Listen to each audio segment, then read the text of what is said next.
Olá pessoal, no vídeo anterior a gente mostrou a relação entre torque e momento angular e essa relação dava a dinâmica rotacional do sistema.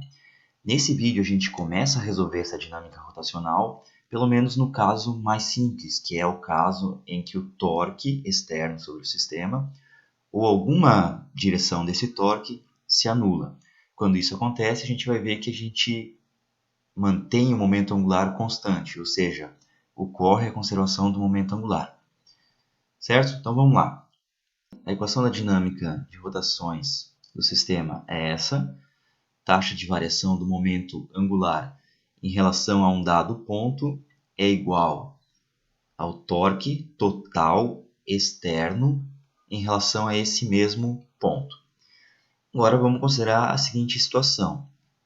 Se alguma componente desse torque externo dá zero, vamos imaginar que torque externo, produto escalar, alguma direção n. Lembrem do vídeo de revisão de vetores. Toma o produto escalar com algum eixo, com alguma direção. Isso vai projetar esse vetor nessa direção. Então vamos chamar isso de torque externo, componente n. Observa que sumiu o vetor aqui de cima. Então, se isso é zero, então a componente n desse lado é zero, a componente n desse lado é zero também. dl dt componente n é zero. Eu estou omitindo agora esses pontos de referência para não carregar muita anotação. Se isso acontece, derivada de Ln é zero, significa que Ln é constante. Ou ainda, Ln inicial igual a Ln final. Isso aqui é o que a gente chama de conservação do momento angular, na direção n. Ele não varia da configuração inicial para a configuração final. Vamos fazer um exemplo para entender melhor isso. Aqui a gente tem dois discos. O disco inferior tem momento de inércia I1 e o disco superior tem momento de inércia I2. Ambos são homogêneos, eles têm um eixo em comum. O disco inferior ele está inicialmente girando com velocidade angular ω1 e o disco superior está parado. Aí a gente libera aquele disco superior, ele desce sobre o eixo e cola no disco inferior. Tem algum velcro, alguma cola instantânea entre eles. E eles ficam grudados e passam a girar juntos. A pergunta é, qual a velocidade angular final dos discos, após eles passarem a girar juntos? Obviamente a gente vai resolver esse problema usando a conservação do momento angular. Para fazer isso, a primeira coisa que a gente precisa é definir quem é o sistema. Por que isso é de fundamental importância? Porque essa equação da dinâmica que a gente está usando, no lado direito dela, aparece o torque externo ao sistema. Então eu tenho que saber quem é o sistema para saber quem é o torque externo. A escolha, a definição de sistema é livre, só que se você fizer uma escolha ruim, você não vai sair do lugar. Um exemplo de escolha ruim é pegar só um dos discos. Por que é ruim? Porque aí eu preciso saber qual é o torque externo sobre aquele disco. Aquela cola, aquele velcro, vai gerar um torque externo. O outro disco está gerando um torque externo. E eu não sei calcular isso. Então isso é uma escolha ruim. Uma escolha boa é pegar os dois discos. Quando eu faço isso, aquele torque gerado que um disco gera no outro é interno ao sistema. E eu não preciso me preocupar com ele. Só preciso dos torques externos. O próximo comentário tem a ver com algo que a gente viu no vídeo sobre momento angular, 2 vídeos atrás. Vamos só relembrar o que a gente viu lá? Está aqui o que a gente viu. Era o último exemplo daquele vídeo. Tinham duas partículas, elas giram nesse círculo diametralmente opostas e eu calculei o momento angular em relação a algum ponto do eixo, mais precisamente nesse ponto aqui. A conclusão desse exemplo foi que sempre que eu tiver um sistema de massa distribuído simetricamente em torno desse eixo, o momento angular fica na direção do eixo z. Ele fica com essa cara aqui, momento de inércia vezes vetor ômega. Então isso aconteceu porque a distribuição era simétrica em torno do eixo. Agora vamos voltar para o nosso exemplo. Então é exatamente o que eu tenho aqui. Se eu for calcular o momento de inércia em relação a qualquer ponto do eixo para qualquer um dos discos, a distribuição de massa daquele disco é simétrica em torno desse eixo. Então, para cada disco, em relação a qualquer ponto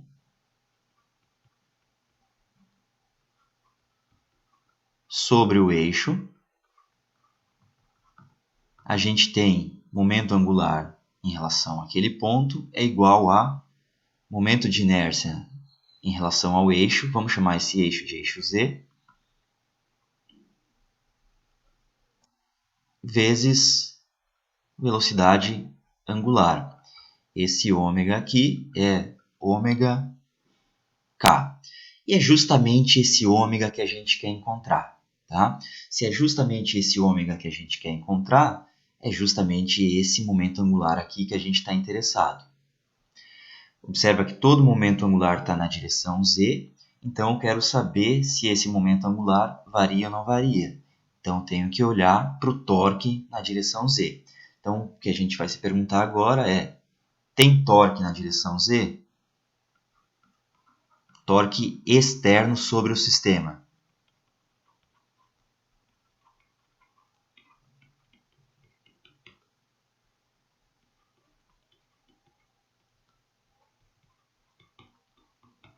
Vamos chamar isso de tal externo direção z sobre o sistema.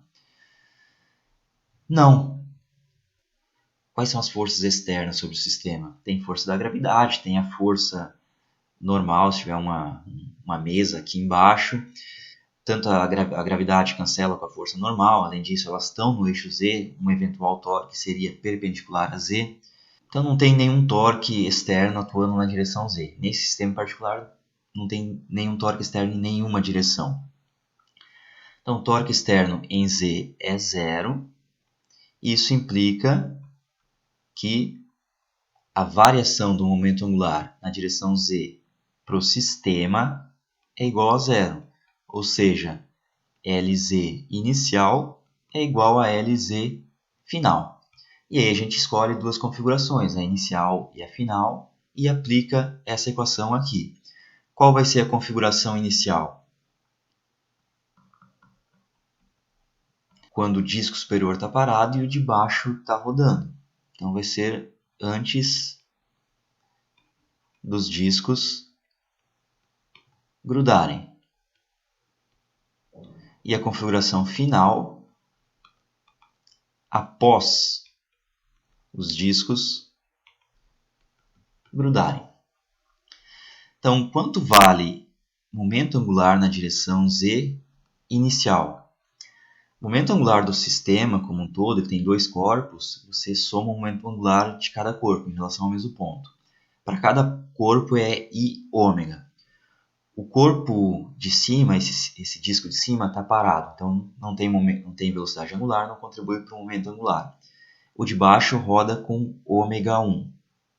Tem momento de inércia, então vai ter momento angular. Isso é I1 ômega 1. Tudo isso igual a Lz final. Agora os dois estão rodando. Então, o de baixo é I1 ômega final e o de cima é I2 ômega final. Lembra que eles rodam juntos. Bom, dessa equação a gente tira quanto é a velocidade angular. Então, velocidade angular final é simplesmente momento de inércia I1 sobre I1 mais I2 vezes ômega 1. Observem que essa fração é menor que 1, ou seja, a velocidade angular de rotação do sistema diminuiu. Vamos ver a variação da energia cinética. Então, ΔK do sistema, energia cinética final menos energia cinética inicial.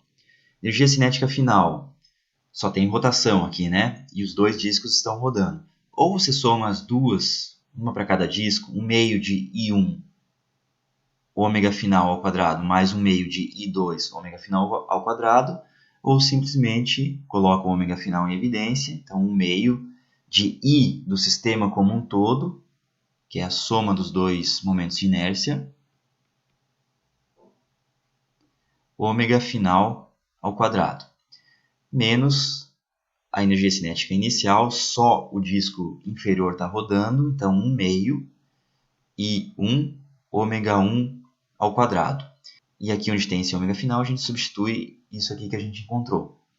Então, 1 meio I1 mais I2 ômega final é I1 ao quadrado sobre I1 mais I2 ao quadrado, ômega 1 ao quadrado, menos 1 meio I1 ômega 1 ao quadrado. Vamos ver o que dá para colocar em evidência. Vamos colocar o 1 meio, o ômega 1 ao quadrado. Esse termo aqui é I1, né? Aqui tem um I1 ao quadrado, aqui tem um I1, então vamos colocar ele em evidência. I1. Esse parênteses aqui cancela com esse ao quadrado, então vai sobrar I1 sobre I1 mais I2 menos 1. Vamos melhorar um pouquinho isso para a gente interpretar o resultado. Igual 1 meio de I1 ômega 1 ao quadrado vezes, coloca o fator comum I1 mais I2, e aqui em cima vai dar I1 menos I1 mais I2. Finalmente, aqui dentro do parênteses, esse I1 cancela com esse 1 e sobra menos I2. Então ficou menos I2 sobre I1 mais I2 vezes 1 meio I1 ômega 1 ao quadrado. Tudo aqui é positivo, todos os termos, e tem esse sinal de menos. Portanto, energia cinética, a variação dela, deu negativa. Energia cinética final é menor que a inicial, o sistema perdeu energia cinética. É algo parecido com o que acontece na colisão inelástica. Tinha uma partícula parada, tem outra partícula, ela bate, grudam e saem juntas. A energia cinética final do sistema diminui. Aqui a gente tem um análogo em rotações. Um disco parado, o outro disco rodando, eles grudam, começam a rodar juntos, mas a energia cinética final é menor que a inicial.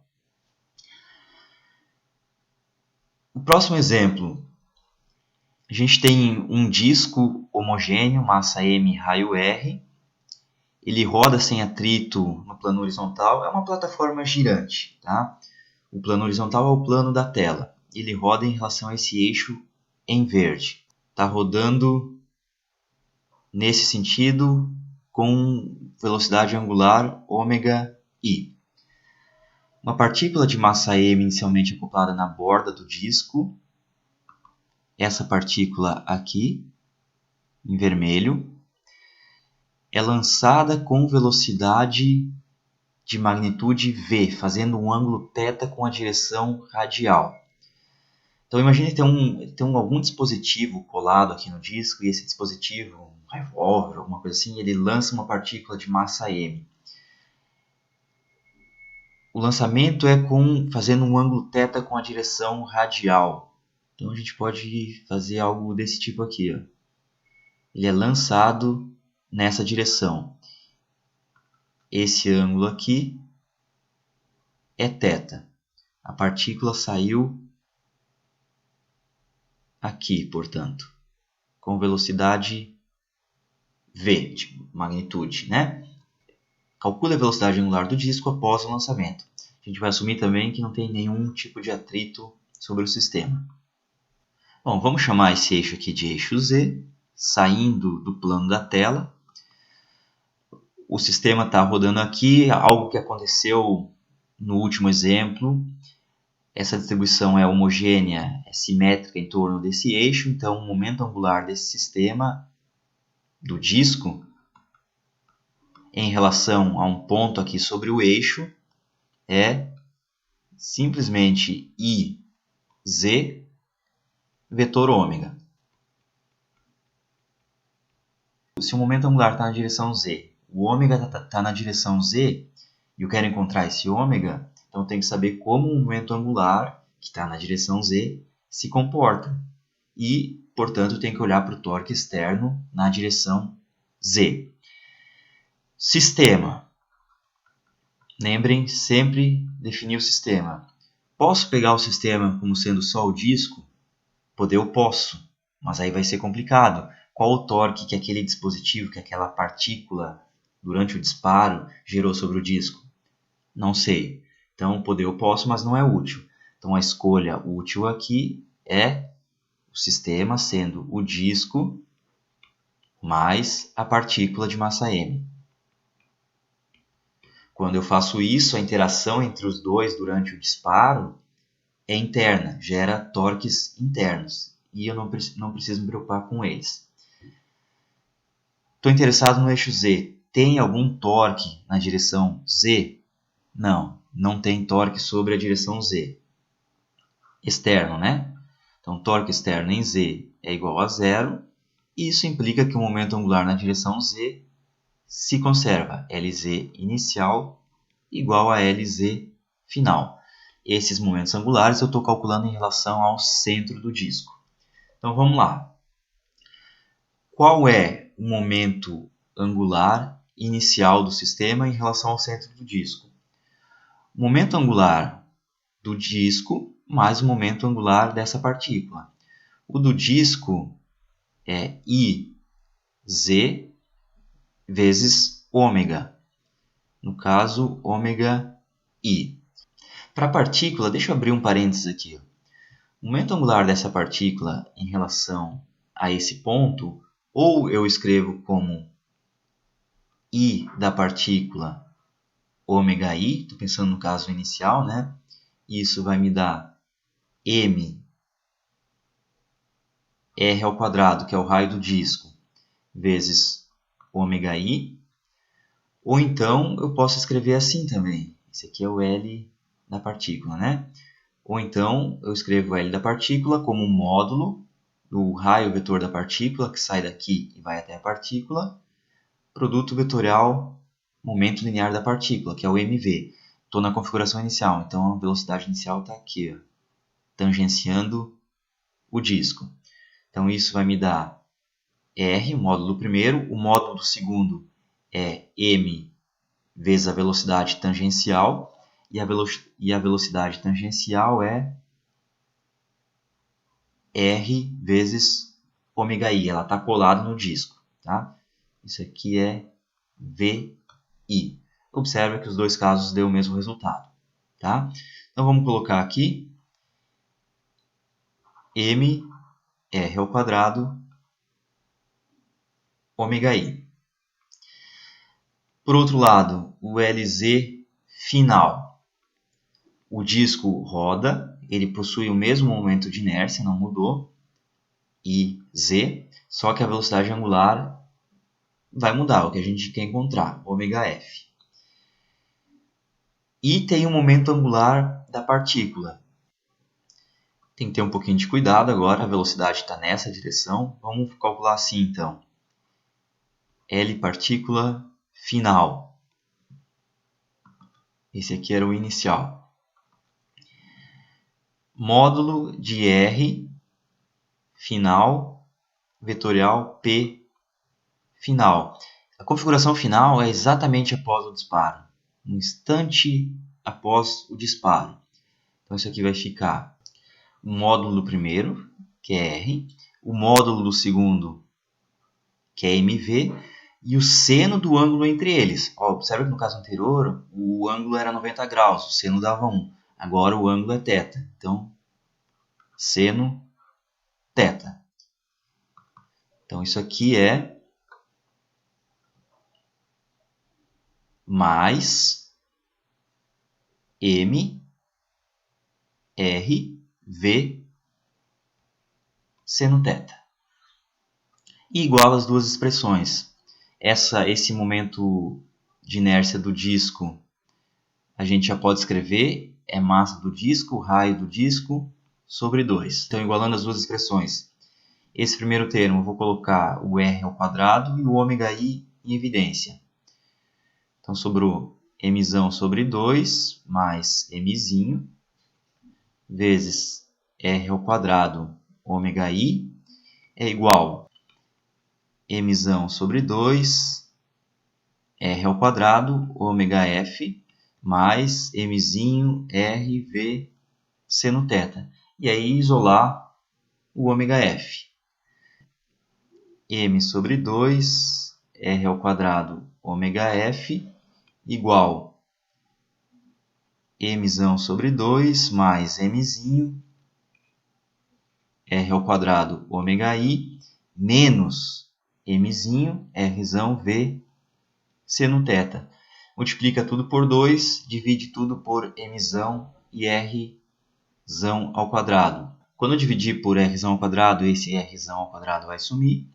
E vou multiplicar por 2 sobre M. Então, isso aqui vai virar 1. 1 mais 2Mzinho sobre Mzão, ômega I, menos, aqui vai ficar 2Mzinho sobre, esse R foi embora, quando eu dividir por R ao quadrado, Mzão R, vezes V seno θ. Lembrando que esse aqui é o ômega F, né? Então é isso que a gente encontrou para a velocidade angular final do disco. Observem esse segundo termo, que tem um sinal de negativo e tem esse seno θ. Então eu posso usar esse segundo termo para aumentar ou para diminuir a velocidade final do disco.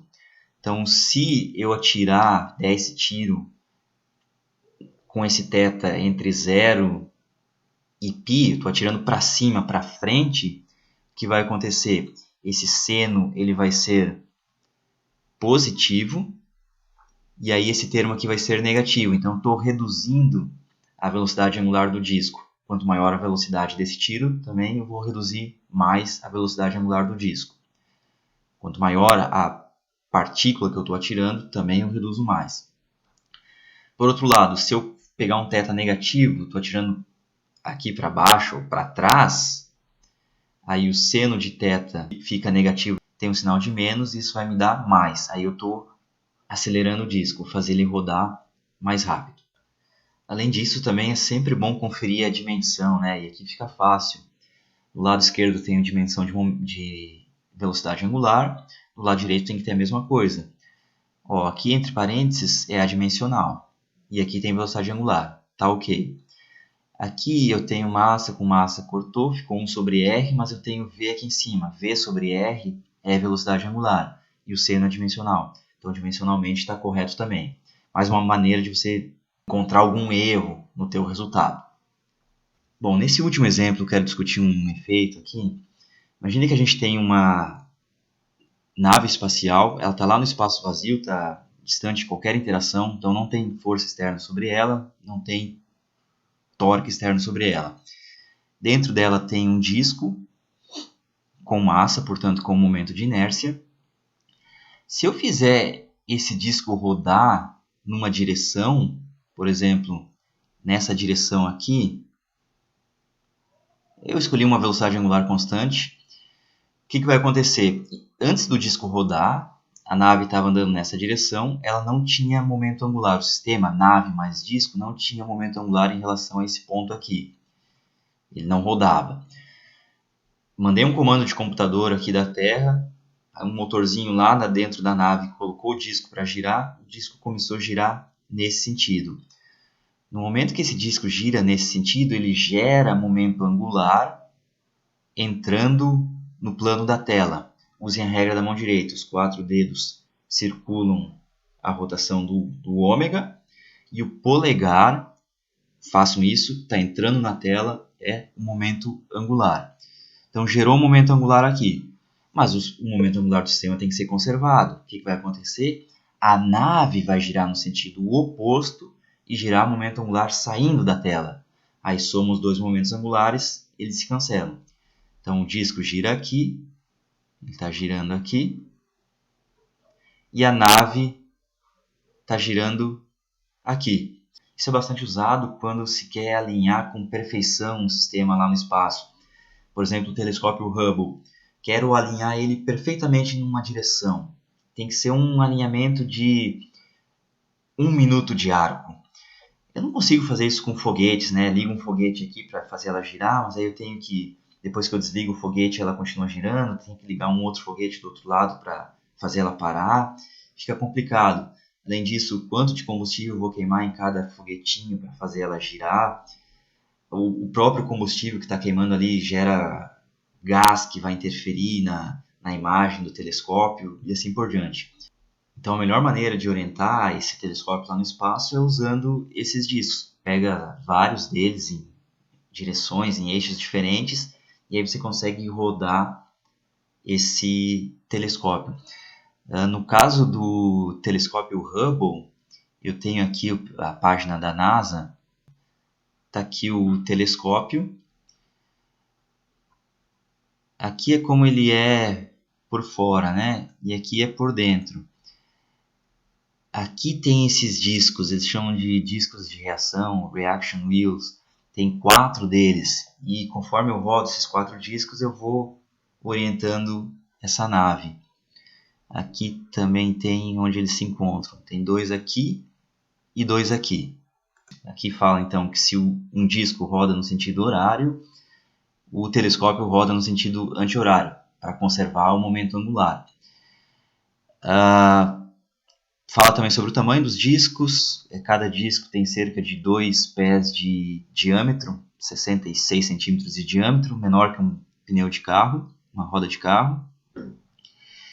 E eles giram bastante rápido, de modo que eles conseguem fazer o telescópio rodar aproximadamente 360 graus em 1 hora.